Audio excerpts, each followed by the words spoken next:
신부님 나오십니다. 결혼을 앞둔 연인에게 세상은 온통 장밋빛이었습니다. 예비 신랑 정찬우. 회사를 다니고 성실하게 살아온 평범한 남자였지요. 그리고 그에게는 사랑하는 약혼녀가 있었습니다. 예비 신부 김선아. 그녀는 조용하고 차음한 여자였습니다. 봉사활동을 다닐 만큼 마음씨도 고왔고 찬우의 아이까지 임신한 상태였습니다.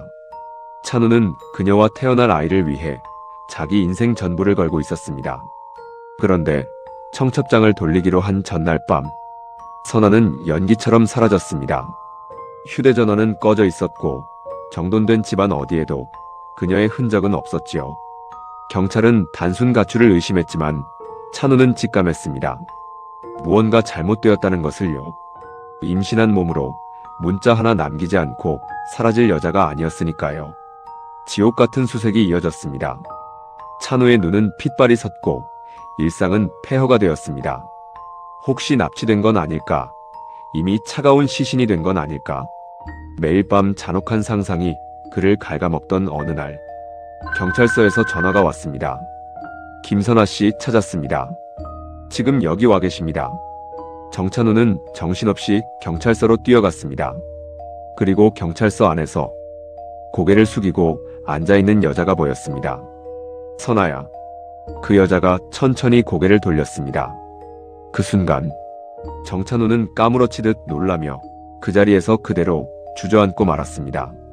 도대체 왜 그는 애타게 찾던 연인을 보고 저렇게까지 놀란 걸까요?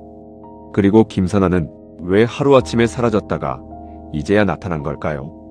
지금부터 그 기이하고 섬뜩한 이야기를 시작하겠습니다. 이야기를 시작하기 전에 구독과 좋아요는 미제 사건을 다시 세상에 드러내는데 큰 힘이 됩니다. 홍영웅의 사건 파일 시작합니다. 2011년 8월, 인천의 한 나이트클럽이었습니다.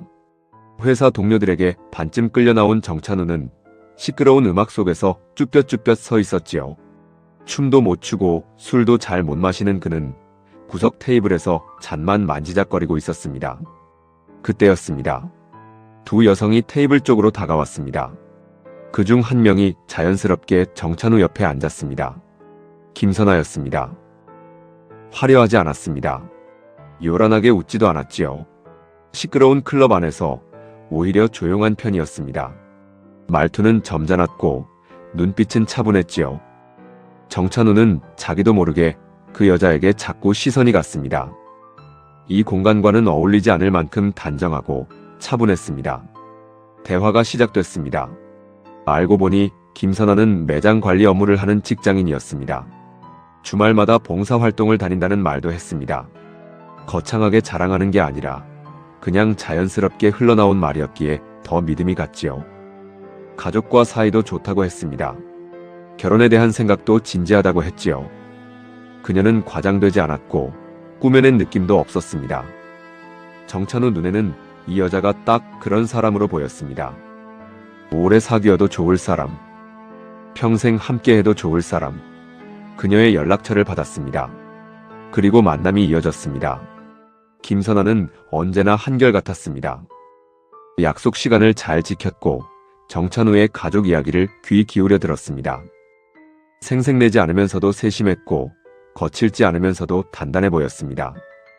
정찬우 어머니께 인사를 드리러 갔을 때 어머니는 집에 들어오는 그 여자를 보자마자 마음에 들어 하셨습니다. 화목하고 반듯한 집안의 딸처럼 보였으니까요. 만난 지 6개월이 채 지나지 않아 정찬우는 결심했습니다. 이 여자하고 결혼해야겠다. 그만큼 김선아는 믿을 수 있는 사람이었습니다. 그리고 얼마 지나지 않아 김선아는 조심스럽게 임신 사실을 알렸습니다. 오빠 나 할 말 있어. 잠시 망설이던 그녀가 작게 말했습니다. 임신한 것 같아. 미안해. 그 말 한마디가 오히려 정찬우의 마음을 움직이게 했습니다. 선아야 미안할 거 없어. 우리 함께 하자. 정찬우는 더욱 마음이 굳어졌습니다. 이제 함께 살아야 할 이유가 하나 더 생긴 것이었으니까요. 그날 이후 정찬우의 삶은 완전히 달라졌습니다. 결혼 준비, 신혼집 구하기, 결혼자금, 앞으로의 미래, 모든 것이 한꺼번에 밀려왔습니다.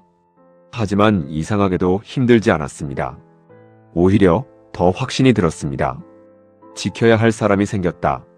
그렇게 정찬우는 김선아에게 자기 인생을 전부 걸기 시작했습니다. 임신 이야기가 나온 뒤부터였습니다. 두 사람의 관계는 더 빠르게, 더 깊어졌습니다. 결혼은 더 이상 선택이 아니라 당연한 순서가 됐습니다.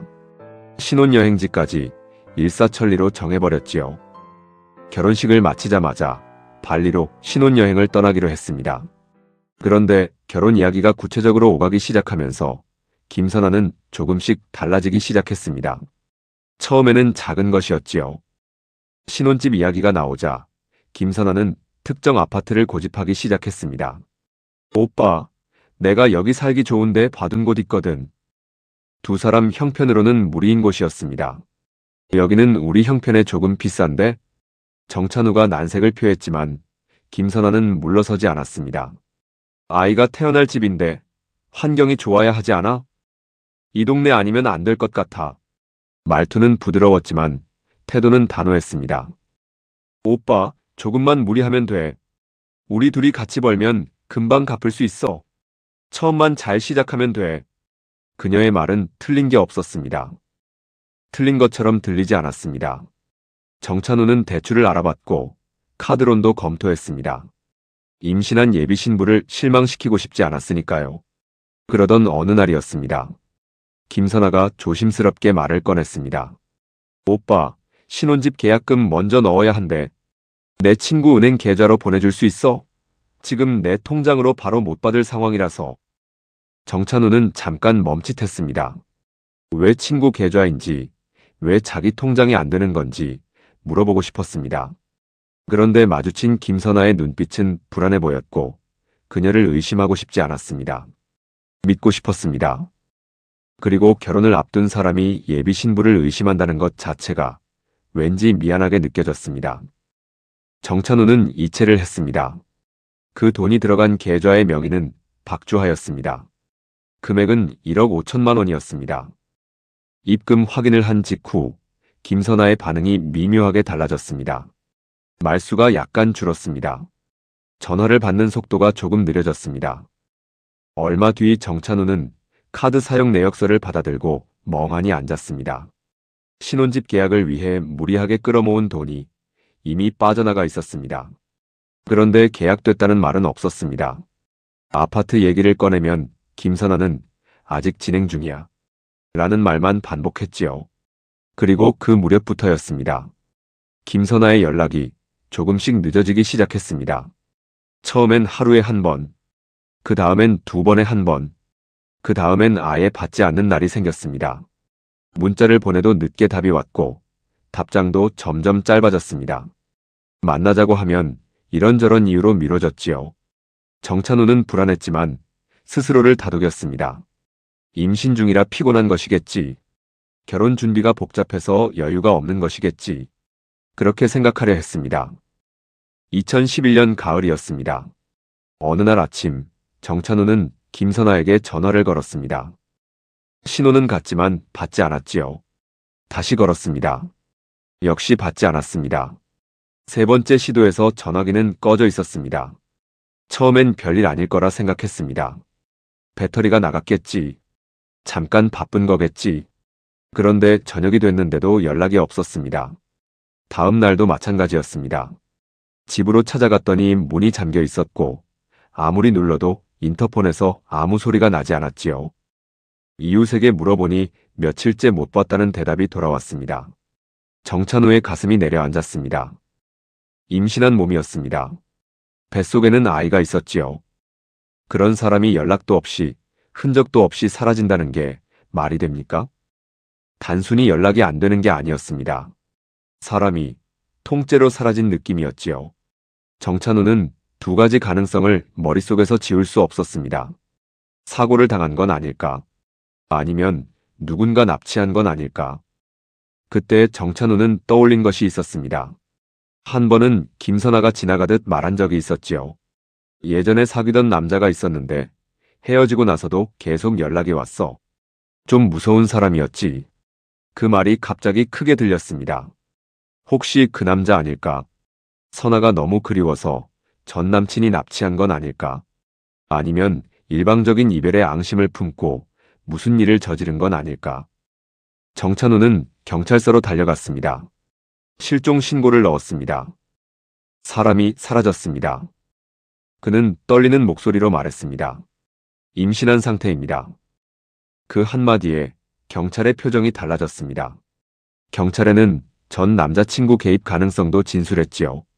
경찰도 처음엔 그 방향으로 수사를 시작했습니다. 임신한 여성의 실종이었으니 긴박하게 움직였지요. 단순 실종이 아니라 사건의 무게가 달라졌습니다. 그날부터 정찬우의 시간은 멈춰버렸습니다. 몇 주가 지나고 몇 달이 지나도록 김선아는 돌아오지 않았습니다. 그는 매일같이 그녀를 찾아다녔지요. 임신한 약혼녀가 어딘가에서 무사히 발견되기를, 그것만을 바라면서. 혹시 무슨 사고를 당한 건 아닌지, 혹시 누군가에게 위협받고 있는 건 아닌지 밤새 잠을 이루지 못했습니다. 사랑했으니까요. 그 여자를 진짜로 사랑했으니까요. 그래서 그는 그 긴 시간을 기다릴 수 있었습니다. 하지만 어디에도 김선아는 없었습니다. 답답한 정찬우는 곰곰이 생각해보니 자기는 선아에 대해 아는 게 많지 않았습니다. 김선아는 자기 과거를 좀처럼 길게 말하지 않았지요. 친구 이야기, 직장 이야기, 집안 이야기는 종종 나왔지만 정작 확인할 수 있는 정보는 없었지요. 가족과 화목하게 지낸다고 했지만 그 가족들은 어디 있는지조차 몰랐습니다. 선아의 친구도 만나보지 못했고 회사 위치도 정확히 몰랐지요. 물어보면 자연스럽게 화제를 돌렸습니다. 하지만 사랑에 빠진 정찬우는 보고 싶은 것만 봤지요. 그 흐릿한 부분들을 그냥 넘겼습니다. 그래도 된다고, 시간이 지나면 다 알게 된다고 생각했으니까요. 몇 달이 흘렀습니다.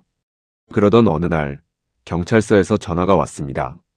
김선아 씨 찾았습니다. 지금 여기 와 계십니다. 정찬우는 전화를 끊자마자 뛰다시피 경찰서로 향했습니다. 심장이 쿵쾅거렸습니다. 무사해서 다행이다. 살아있었구나. 이제 만날 수 있겠네. 왜 사라졌는지 묻고 싶었고, 야단도 치고 싶었고, 그래도 결국 안아주고 싶었습니다. 경찰서 문을 밀고 들어서는 순간 정찬우의 숨이 거칠게 올라왔습니다. 형사가 조사실 쪽을 가리켰지요. 정찬우는 천천히 그 방향으로 걸어갔습니다. 그리고 유리 너머로 고개를 숙이고 앉아있는 여자를 봤습니다. 정찬우의 심장이 세게 뛰기 시작했습니다. 몇 달 동안 미친 듯이 찾아다녔던 사람, 매일 밤마다 떠올랐던 얼굴, 그 사람이 지금 눈앞에 앉아 있었습니다. 선아야. 정찬우의 목소리가 떨렸습니다. 도대체 어디 있었던 거야? 여자는 아무 대답도 하지 않았습니다. 그 여자가 천천히 고개를 들었습니다. 그 순간 정찬우의 눈이 크게 흔들렸습니다. 입이 벌어졌습니다. 숨이 멎었지요. 몇 초 동안 아무 말도 하지 못했습니다. 아니야. 작게 중얼거렸습니다. 이거 아니야. 그 순간 정찬우의 다리에서 힘이 빠졌습니다. 그 자리에서 그대로 주저앉았지요. 입에서 말이 나오지 않았습니다. 그 여자는 자기가 사랑했던 김선아가 아니었습니다. 처음 보는 사람이었습니다. 단 한 번도 본 적 없는 얼굴이었지요. 정찬우는 떨리는 손으로 형사를 붙잡았습니다. 이분이 김선아 씨 맞나요? 형사가 그 여자를 바라봤습니다. 여자는 당황한 얼굴로 말했습니다. 저 처음 보는 분인데요. 이분이 누구예요? 경찰서 안이 한순간 조용해졌습니다. 형사가 조용히 말했습니다. 이분 신분 조회 결과는 김선아 씨 맞습니다. 정찬우가 고개를 들었습니다. 뭐라고요? 이름, 주민등록번호, 전부 일치합니다. 정찬우의 얼굴이 굳었습니다.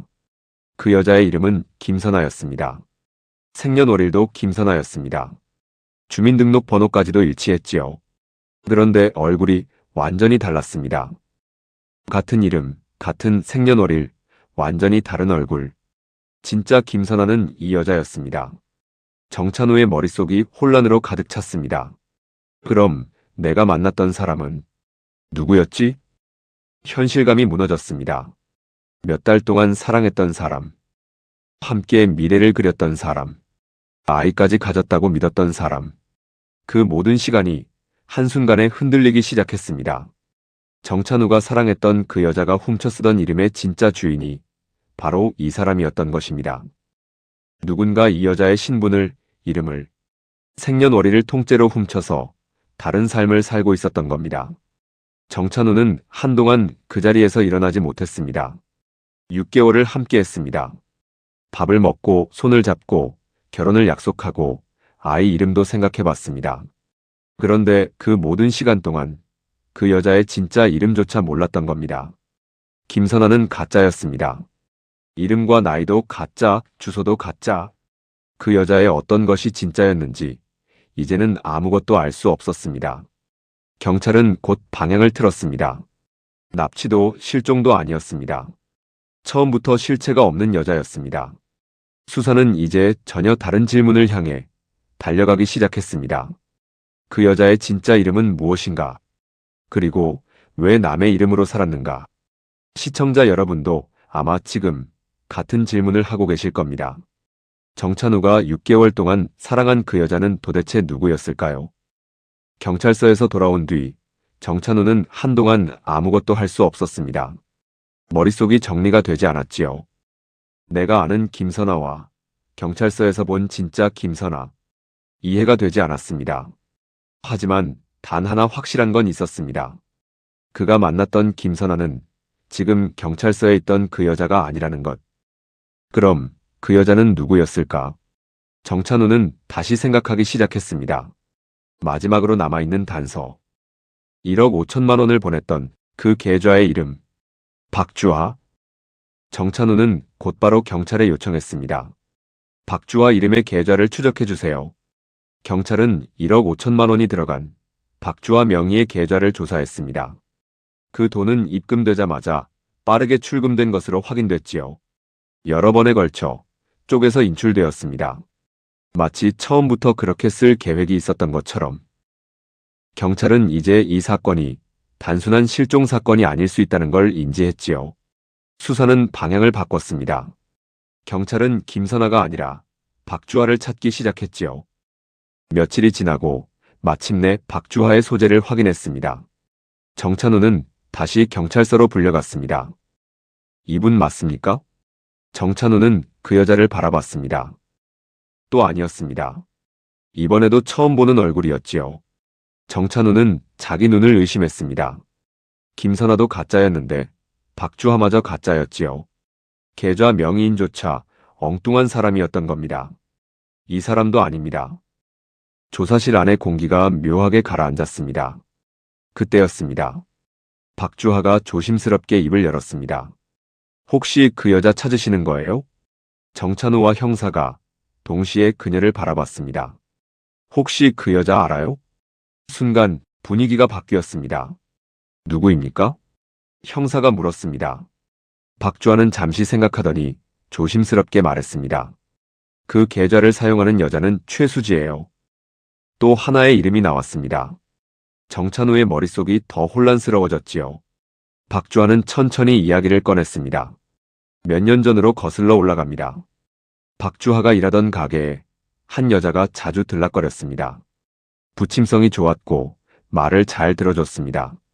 어느 날 그 여자는 박주하에게 조심스럽게 다가와 이런 말을 꺼냈습니다. 언니, 저 진짜 나쁜 엄마예요. 본인은 두 아이를 둔 엄마인데 화장품 사업을 하다 크게 망했다고 했습니다.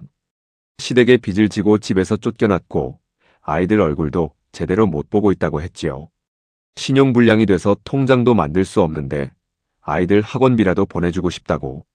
너무 무섭고 막막하다며 눈물을 흘렸습니다.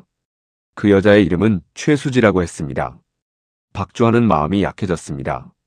갈 곳 없다는 그 여자를 자기 집에 들여 먹이고 재워줬습니다. 그것도 모자라 자기 명의로 휴대폰을 개통해줬습니다. 편하게 사용하라고 은행 통장도 만들어줬습니다. 아이들 학원비를 보내고 싶다는데 어떻게 거절합니까? 그런데 그 순간부터였습니다.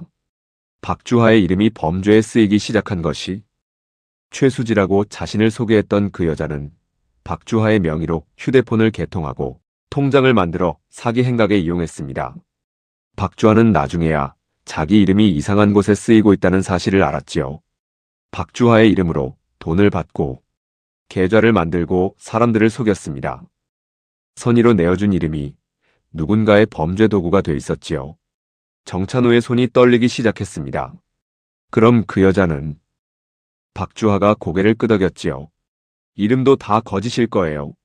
그 말이 조용히 떨어졌습니다.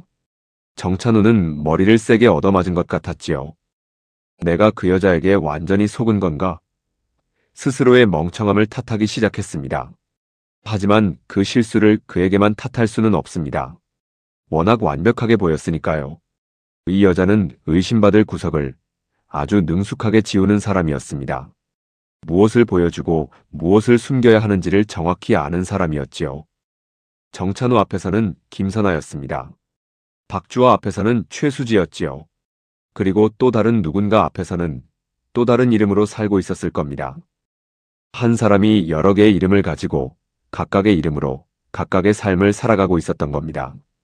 필요에 따라 이름을 꺼내 입고 볼 일이 끝나면 벗어던지는 식으로. 처음엔 결혼 사기 이야기인 줄 알았습니다. 그 다음엔 신분 도용 이야기인 줄 알았습니다. 그런데 이제는 도대체 이 여자가 누구인가 하는 질문이 됩니다. 이름이 없는 사람. 아니, 이름이 너무 많아서 오히려 정체를 알 수 없는 사람. 상대가 믿고 싶어하는 모습을 골라서 연기하는 사람. 불쌍한 엄마가 필요한 곳에서는 불쌍한 엄마가 되고 사랑스러운 예비 신부가 필요한 곳에서는 사랑스러운 예비 신부가 됩니다. 상대의 연민을 건드리고 신뢰를 끌어내고 그 신뢰 위에서 원하는 것을 가져갑니다. 그것도 단 한 번이 아니라 여러 번, 여러 사람에게. 형사들은 생각했습니다. 이건 처음부터 계획된 무언가일 수 있다. 수사 방향이 흔들리기 시작했지요. 피해자라고 생각했던 여자가 실은 사기 범죄의 가해자일 수도 있다는 가정으로 수사의 방향을 정하게 되었습니다. 수사팀은 이 여자의 진짜 이름을 찾아야 했지요.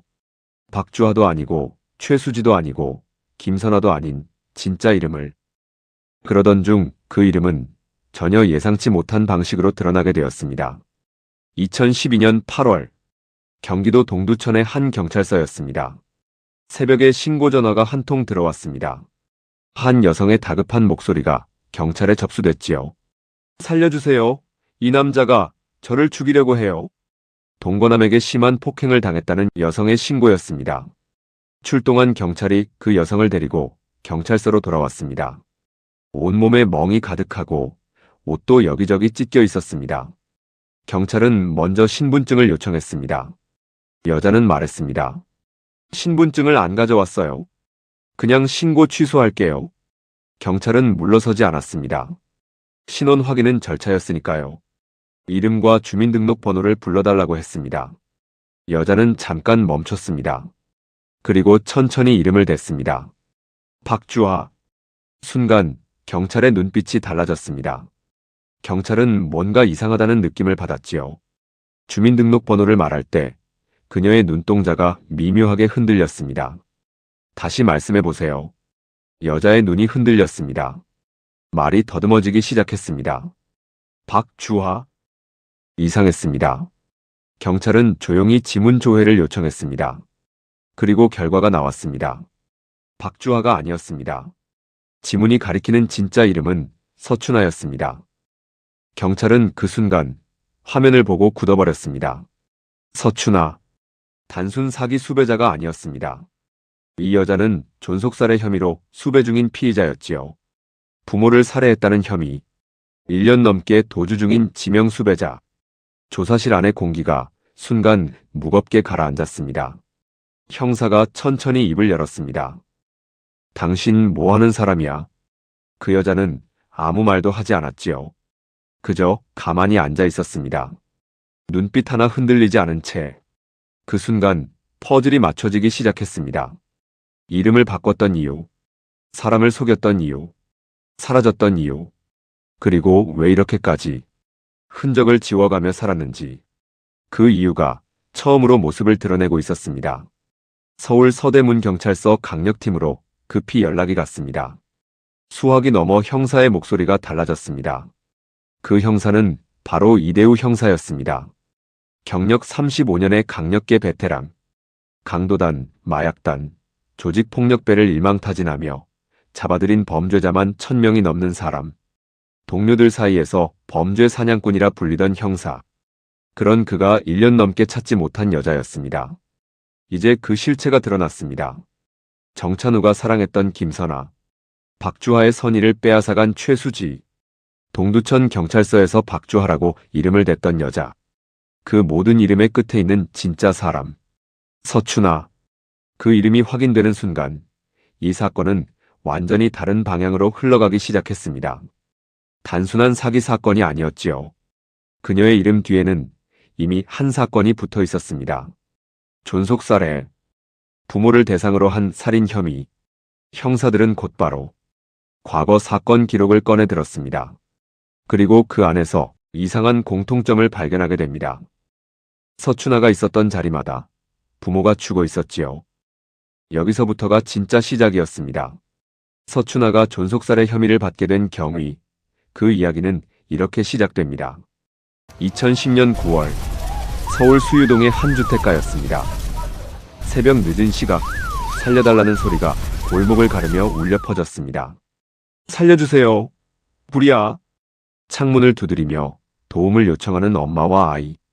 신고를 받은 소방대가 도착했을 때 이미 2층 전체가 불길에 휩싸여 있었지요. 이웃들이 창문을 통해 가까스로 두 사람을 구했습니다. 어린 딸을 안고 있던 서춘아와 그녀의 딸이었죠. 그러나 안방에 있던 서춘아의 어머니는 끝내 나오지 못했습니다. 불이 완전히 꺼지고 난 뒤 안방으로 들어선 소방대원들은 처참하게 타버린 시신 한 구를 발견했습니다. 서춘아의 어머니였지요. 경찰이 출동했습니다. 서춘아는 조사실에 앉아 그날 밤을 이렇게 설명했지요. 저녁에 엄마 집에 딸이랑 같이 왔어요. 안방에서 술을 좀 마셨는데 엄마가 담배를 피우려고 했어요. 아이가 있으니까 저는 딸 데리고 작은 방으로 가서 잤고요. 새벽에 연기 냄새에 잠이 깼는데 이미 불이 많이 번진 상태였어요. 저는 창문으로 도와달라고 소리쳤습니다. 경찰은 현장에서 라이터를 발견했습니다. 담배처럼 생긴 라이터였지요. 진술과 현장이 맞아 떨어지는 듯 했습니다. 초기 수사는 담배 실화에 의한 사고로 방향을 잡았습니다. 그런데 부검 결과가 나왔습니다. 어머니의 혈액에서 수면제의 일종인 졸피뎀이 검출됐지요. 그런데 혈중 농도가 높았습니다. 일반적인 치료 농도의 4배에 가까운 수치였지요. 치명적인 독성 농도였습니다. 경찰은 어머니의 진료 기록을 확인했습니다. 어머니는 졸피뎀을 처방받은 기록이 없었습니다. 수면제를 복용해야 할 이유가 공식적으로 없는 사람이었습니다. 그렇다면 그 수면제는 어디서 왔을까요? 뜻밖의 이름이 진료 기록에서 발견됐습니다. 서춘아였습니다. 사고 전날 어머니 시신에서 검출된 것과 똑같은 성분의 수면제를 서춘아 본인이 처방받은 기록이 있었지요. 그것도 사고 바로 전날에. 그리고 소방 전문가들은 담뱃불이 이불로 옮겨붙어 저렇게 큰 화재로 번지기는 어렵다는 의견을 냈습니다. 담배 실화. 그 설명이 조금씩 흔들리기 시작했지요. 형사들은 그날 밤을 다시 들여다보기 시작했습니다. 깊이 잠든 상태, 불이 나도 깨지 못할 정도의 상태, 그리고 타이밍 좋게 시작된 화재. 이건 정말 사고였을까요? 그러나 수사는 여기서 일단 멈췄습니다. 결정적인 증거가 없었습니다. 정황은 매우 수상했지만 정황만으로 사람을 붙잡을 수는 없었으니까요. 사건은 일단 화재 사고로 마무리되었습니다. 그리고 5개월 뒤인 2011년 2월, 이번엔 고양시의 한 아파트였습니다. 늦은 새벽 시간, 경비원이 아파트 화단에서 싸늘하게 식은 시신을 발견했습니다. 아무리 흔들어도 일어나지 않았지요. 머리 부분이 크게 손상돼 있었습니다. 고층에서 추락한 것이었지요. 경찰이 시신의 신원을 확인하고 해당 층 집으로 찾아갔습니다. 문을 열고 나온 사람은 서춘아였습니다. 죽은 사람은 서춘아의 아버지였지요. 서춘아는 말했습니다. 아버지가 담배를 피우고 싶어 하셨어요. 베란다에서 담배를 피우시다가 균형을 잃고 떨어지신 것 같아요. 처음에는 그럴듯하게 들렸지요. 실제로 베란다에서 담배꽁초가 여러 개 발견됐습니다. 진술과 현장이 또 맞아떨어졌지요. 외부 침입 흔적도 없었습니다. 이 사건도 단순 추락사로 마무리될 뻔했습니다. 그런데 경찰은 아버지의 주치의를 찾아갔습니다. 주치의의 말은 충격적이었지요. 아버지는 폐암에 뇌 전이까지 진행된 상태였습니다. 최근 뇌 수술까지 받은 뒤라 혼자 걷는 것조차 어려웠습니다. 휠체어나 부축 없이 이동은 사실상 불가능한 상태였지요. 주치의는 사고 당일 외출 자체를 허락하지 않았다고 했습니다. 그런 사람이 혼자 베란다까지 걸어나가 담배를 피웠다? 서춘아의 진술이 무너지는 순간이었습니다. 여기에 수상한 돈의 흐름까지 더해졌지요. 아버지가 사망하기 보름 전 보험 수익자가 갑자기 변경됐습니다. 기존 수익자인 아버지의 여자친구에서 서춘아로 말이죠. 그리고 아버지가 사망하기 전 서춘아는 보험사에 3차례 전화를 걸었습니다. 상해 사망 특약을 담당하는 부서에 사고로 사망하면 보험금이 나온다는 내용의 특약을 확인하는 통화였지요. 어머니 사망 후 보험금 약 7천만 원이 지급됐습니다. 아버지 사망 보험금은 1억 원이었습니다. 그리고 이 두 사건이 벌어질 당시 서춘아의 채무는 4억 원에 달했지요. 이대우 형사는 두 사건을 나란히 놓고 바라봤습니다. 몇 달 사이에 어머니가 죽었고 아버지가 죽었습니다. 두 사람 모두 사고였지요. 두 사람 모두 서춘아가 있는 자리에서 죽었습니다. 두 사람 모두 고액의 보험이 걸려 있었지요. 그리고 두 사건 모두 논리적으로 맞지 않는 지점이 있었습니다. 어머니는 처방받지 않은 수면제를 독성 농도로 먹고 깊이 잠들어 있었습니다. 아버지는 혼자 걸을 수조차 없는 몸으로 혼자 베란다까지 나갔다고 했습니다. 이대우 형사는 2011년 4월 서춘아를 존속살해 혐의 피의자로 특정하고 본격적인 재수사에 돌입했습니다. 그리고 그 순간부터 서춘아를 향한 긴 추적이 시작됐습니다. 수사팀이 파고 들어간 부모 사망 사건의 내용은 단순한 사기 행각과는 전혀 다른 무게였습니다. 듣는 사람마다 멈추게 만드는 그런 이야기였지요. 몇 달 사이에 서춘아의 어머니가 죽었고 아버지가 죽었습니다. 두 사람 모두 사고였습니다. 두 사람 모두 보험이 걸려 있었지요. 그리고 두 사람이 죽던 그 자리에 서춘아가 있었습니다. 우연히 이렇게 겹칠 수 있을까요? 부모의 죽음은 정말 사고였을까요? 아니면 가장 가까운 사람이 꾸며낸 가장 잔인한 죽음이었을까요? 사고, 우연, 불운. 그렇게 설명하기에는 너무 많은 것들이 맞아떨어지고 있었습니다. 그리고 그 모든 사건의 중심에는 항상 한 사람이 있었습니다. 서춘아. 정찬우가 사랑했던 여자. 그리고 이름을 바꿔가며 사람들의 인생을 파고들었던 여자. 그녀의 삶은 이제 단순한 거짓말이 아니라 모든 게 설계된 이야기처럼 보이기 시작했습니다. 2012년 8월 동두천 경찰서에서 진짜 이름이 밝혀진 직후였습니다. 이대우 형사팀은 곧바로 서춘아를 긴급 체포했습니다. 1년 넘게 쫓아다니던 여자를 드디어 손에 넣은 순간이었지요. 정찬우를 속이고 여러 사람의 이름을 빌려가며 살았던 여자. 그리고 부모의 죽음에도 짙은 의혹이 드리워진 인물. 이제 본격적인 조사가 시작될 참이었습니다. 형사팀은 어머니 사건과 아버지 사건 두 개의 파일을 펼쳐놓고 서춘아의 진술을 하나하나 뜯어보기 시작했습니다. 먼저 어머니 사건입니다. 어머니 시신에서 검출된 졸피뎀 혈중 농도는 독성 수준. 그런데 어머니에게는 수면제 처방 기록이 없었습니다. 반면 서춘아 본인은 사고 전날 같은 성분의 수면제를 처방받은 기록이 있었지요. 담배 화재라는 주장도 흔들렸습니다. 전문가들은 그 상황에서 담뱃불이 그렇게 빠르게 번지기는 어렵다고 했습니다. 다음은 아버지 사건이었습니다. 서춘아는 아버지가 베란다에서 담배를 피우다 균형을 잃고 떨어졌다고 했습니다. 그런데 아버지의 주치의는 분명히 말했습니다. 그분은 혼자 걸을 수 없는 상태였다고. 구축이 진행돼 있었고 휠체어 없이는 이동이 어려웠다고. 위험해서 외출 자체를 허락하지 않았다고. 혼자 걸을 수 없는 사람이 혼자 베란다로 나갔다? 그 한 문장이 서춘아의 진술 전체를 무너뜨리고 있었습니다. 거기에 보험 수익자 변경, 상해 사망 특약 문의 전화, 4억 원의 채무, 모든 정황이 한 방향을 가리키고 있었지요. 형사팀은 확신을 갖고 구속영장을 신청했습니다. 당연히 나올 거라고 생각했지요. 이 정도 정황이면 충분하다고 판단했습니다. 하지만 여기서 이 사건은 또 한 번 뒤틀립니다. 구속영장이 기각된 것입니다. 경찰은 분명히 말했습니다. 도주의 우려가 있고 증거인멸 가능성도 크다. 이미 여러 개의 이름을 사용했고 타인의 명의를 빌려 살아온 사람이다. 그런데도 법원은 그녀를 구속하지 않았습니다. 형사팀은 할 말을 잃었습니다. 분명히 도주 우려가 있는 인물이었죠. 이미 1년 넘게 도망 다니던 사람이었습니다. 여러 개의 가짜 이름으로 살아온 사람이었지요. 그런데도 구속이 안 됐습니다. 서춘아는 불구속 상태에서 조사를 받게 됐습니다. 그리고 그 상태에서 서춘아는 아무도 예상하지 못한 돌발 행동을 했습니다. 지상파 방송국에 연락을 한 겁니다. 여보세요?